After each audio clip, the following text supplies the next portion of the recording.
Okay, so you're telling me, like, I can go from picking flowers on a farm for $2 an hour to, like, flying private jets? Basically. Because that's what Samuel and Ruben did. Built this multi-million-dollar business online. Yeah.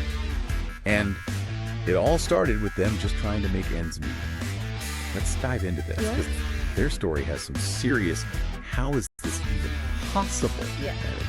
It is a fascinating case study, especially because their background was so far removed from the world of wealth and entrepreneurship. Yeah. They had to figure it all out themselves. No mentors, no silver spoons. Right. Which makes it even more remarkable. Okay, so no trust funds or fancy business degrees. Well, hustle. Just pure hustle. Yeah. And a whole lot of figuring things out on the fly. For sure. So where did they even begin? Was it one of those aha moments or more of a slow burn? It definitely wasn't a straight shot to success. So Samuel, who was just 18 at the time, kind of stumbled into this world of e-commerce out of pure necessity. He was working those odd jobs, barely scraping by and looking for any way to kind of improve his situation. I can relate to that feeling of there's got to be a better way. Oh, yeah. So he stumbles upon e-commerce. Yeah. What's the next chapter in the story? Did he strike gold right away? Not quite. So he tried dropshipping headphones initially, which is where you sell products directly from a supplier without holding any inventory yourself. Right. It's a popular model for new e-commerce entrepreneurs. Yeah. But that wasn't really clicking for him. Okay. And this is where that adaptability that they're known for really comes into play. Okay, so he pivots, but pivoting to what? What was the winning ticket? He realized that the fashion niche was ripe with opportunity. Makes sense. Yeah. Everybody needs clothes. Exactly. So how did he go from selling clothes online to, private jets and all that? Did he build some massive fashion brand we'd all recognize? This is where it gets interesting. Go ahead. They're actually quite vocal about not building a brand right away. Especially when you're just starting out. Their approach is more about testing the waters, figuring out what sells, and then building a brand around those proven products. So it's don't bring me your brand pitch. Show me your sales figures kind of thing. What kind of testing are we talking about? Yeah. How do they figure out what's going to be a hit? So they emphasize starting with what they call general dropshipping. Okay. So instead of pouring all your energy into one product or niche, you test a wide range of products really quickly to see what kind of resonates with customers. Okay, I'm intrigued. Yeah. Walk me through this. Right. It sounds a little bit like a throw it to the wall and see what sticks strategy. Exactly. They encourage testing, say, 5 to 10 products per week, using platforms like Facebook ads to drive traffic and gauge interest. Okay. They're looking for those early indicators of a product's potential. Engagement, click-through rates, and most importantly, sales. So it's all about the data and letting the market tell you what it wants. Exactly. But with so many products out there, how do you even choose what to test? Yeah, that's a great question. It's overwhelming to think about. It is, and they have a surprisingly simple tool for that. Okay, what's that? The Facebook ad library. Wait, you can use Facebook for market research? Oh, yeah. Tell me more. It's like a gold mine of information. Okay. So the ad library lets you see what ads other businesses are running. Okay. And this is where it gets really insightful. You can analyze their ad copy, target audience, and even see how long they've been running the ad. It's like getting a sneak peek into what's already working. So less about reinventing the wheel and more about let's find a wheel that's already rolling and make it even better. Yeah. Smart. I'm starting to see how this approach kind of takes some of that pressure off of trying to come up with the next big thing. Exactly. Work smarter, not harder. All right. Right? Yeah. And they're very adamant that you don't need a ton of money or experience to make this work. They've had students go from working 9-to-5 jobs to building successful e-commerce businesses using these strategies. Okay, so we've got persistence, adaptability, this whole general drop shipping thing. Yep. They clearly have a knack for spotting opportunities and capitalizing on them. For sure. But their story goes beyond just business savvy. Absolutely. Right, there's this whole other layer of risk-taking and pushing boundaries that I find really fascinating. Absolutely. Their views on money and comfort are really where things start to get interesting. Okay. So we'll definitely delve into that. So they have a really interesting philosophy about money. Yeah, it's not your typical pinch every penny advice, is it? They're living proof that you can embrace a certain level of Let's call Yeah. it strategic spending. Yeah. And still build a successful business. Exactly. They're all about investing in themselves and their lifestyle as a way to like fuel ambition and avoid complacency. Okay. They actually talk about how their early experiences, like struggling to afford like a $4,000 a month apartment in Amsterdam, fueled their drive to achieve even greater financial success. It's like that feeling of, I never want to be in that position again, Yeah, can be a powerful motivator. totally. But I gotta ask, when they talk about like spending $1 million a month, Right. and they actually do, Yeah. it's a bit hard to relate to, you know? Like, how many private jet rides can one person take? It's definitely a different stratosphere. Right. But I think the takeaway there isn't about like the actual amount of money, Okay. but the mindset behind it. Right. It's about constantly pushing boundaries, setting ambitious goals, Right. and not letting fear hold you back. So it's less about the material things and more about what those things represent.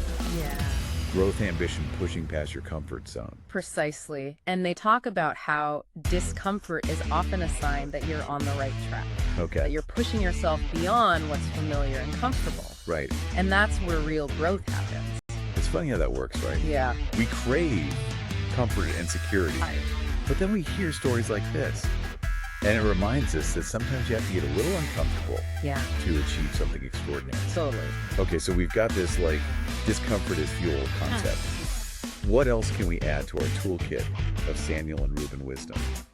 Well, we can't talk about their journey without mentioning the role of faith. Yes. They're very open about how their beliefs have guided them through challenges and uncertainty. It's not just about hustle and strategy. Right. It's about something deeper that drives them. Exactly. Samuel talks about a time when his business icon was on the verge of collapse. He was also dealing with some health issues Okay. and felt completely lost. Right. And he turned to prayer out of pure desperation. And this is the same icon that's now a multi-million-dollar brand. Yes. Talk about a low point. Yeah. What happened? It was during that difficult period that he said he finally understood the phrase, "What is this teaching me?" He started to view challenges not as setbacks, but as opportunities for growth. Right. And that shift in perspective, that ability to find meaning and purpose in adversity, was a turning point for him. So instead of panicking about the business failing, he's looking for the lesson to take away. Yeah. It's like he flipped the script on failure. Exactly. And what's amazing is that right when he reached that point of acceptance, things started to shift. He was actually close to selling Icon for a fraction of its worth. Wow. A mere $2 million out yeah. of desperation. Right. But then something interesting happened. Okay, this is where I need all the details. $2 million is still a life-changing amount of money. Right. What made him change his mind? It was a combination of things. Yeah. First, the deal fell through. Okay. And then his brother Reuben stepped in to help turn the business around. Okay. They were able to leverage their combined skills and experience to kind of breathe new life into Icon. Right. And that's when the real magic happened. Wait, are you about to tell me they got a better offer? Yeah. Because $2 million is already a pretty amazing consolation prize. Oh, it gets much better than that. Okay. Remember how they're always emphasizing testing and adapting? Yeah. Well, they applied that same principle to their brand. Sure. They continue to refine their product offerings, optimize their marketing, Right. and build a stronger online presence. Okay. And those efforts paid off big time. How big? They ended up getting an offer for almost $10 million. $10 million. See, this is the kind of stuff that makes you want to quit your day job Right. and launch a dropshipping empire. But I imagine that kind of decision, selling a business you poured your heart and soul into, couldn't have been easy. You're absolutely right. It was a pivotal moment for them. Yeah. Do they take the life-changing payout, or do they bet on themselves and keep building? $10 million. That's like life-changing money. Did they take it? Kept going. Are you serious? I mean, Yeah. I get it, the passion, believing in your vision, but $10 million? That's a lot of money. a bold move. It really speaks to their long-term vision, though. I mean, they saw the potential, an icon, Right. something that went beyond just a quick payout. They were building something they believed in and knew they could take even further. And it paid off, right? I mean, they're doing all right for themselves. They're doing all right.